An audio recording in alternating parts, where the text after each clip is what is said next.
Ministeerri muummee Itoophiyaa Dr. Abiy Ahmad Itoophiyaan gabbisa niwukileeraa kaayyoo nagaaf oolu akka jalqabdu yoo ibsan, xiinxalaan siyaasaa Jawaar Mohaammed ammoo dhimmicha balaaleffachuun kun yaada balaafamaadha jedhe.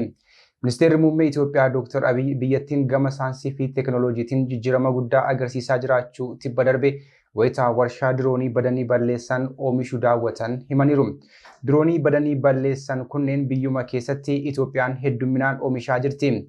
Kunutu kanaan jiru gaafa eebbaa hidha haaromsaa guddichaa muummichi ministeeraa Itoophiyaa gabbisa niwukileeraa kaayyoo nagaaf oolu biyyattiin akka jalqabdu himaniiru.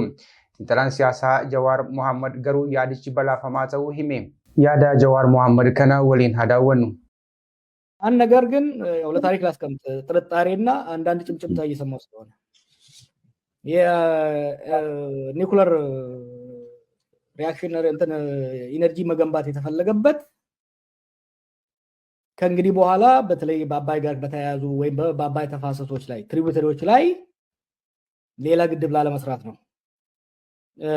ይሄንንም እያደረጉ ያሉት ኤሚሬቶቹና ምናልባት አሜሪካኖቹም ከግብጽና በአቢይ ማዕከል እያደረጉ ባሉት ሽምግልና በራችን ላይ ግብጽ ግድቡ ገርድ እኮ አልቋል። ከህዳሴ እኮ ምንም ተቃውሞ የላትም። አሁን በጣም የምትጮኸው ሌላ ግድብ እንዳንሰራ፣ በተለይ ደግሞ በኢሪጌሽን በመስኖ ላይ የሚጠቅመን ግድብ እንዳንሰራ ነው ሁሉም ርብርባቸው። ከዚህ ውስጥ አንዱ ሌላ ግድብ እንዳንሰራ ብር እንሰጣችኋለንና ኒውክሌር ገንቡ፣ የኒውክሌር ሪአክተር ገንቡ፣ የኒውክሌር ኢነርጂ ገንቡ ከተባለ ይሄ ለኢትዮጵያ ጠቃሚ አይደለም። ምክንያቱም የውሃ ሀብታችንን የመጠቀም መብታችንን የሚገድብ ምንም አይነት ስምምነት ውስጥ መግባት የለብንም። ይሄ ጭምጭምታ እውነት ከሆነ በአባይ ተፋሰሶች ላይ ሌላ ግድብ ላለመገንባት ቃል ገብተን ብር ተሰጥቶን የኒውክሌር ኢነርጂ ፕላንት የምንገነባ ከሆነ ከፍተኛ ሀገራዊ ኪሳራ ነው።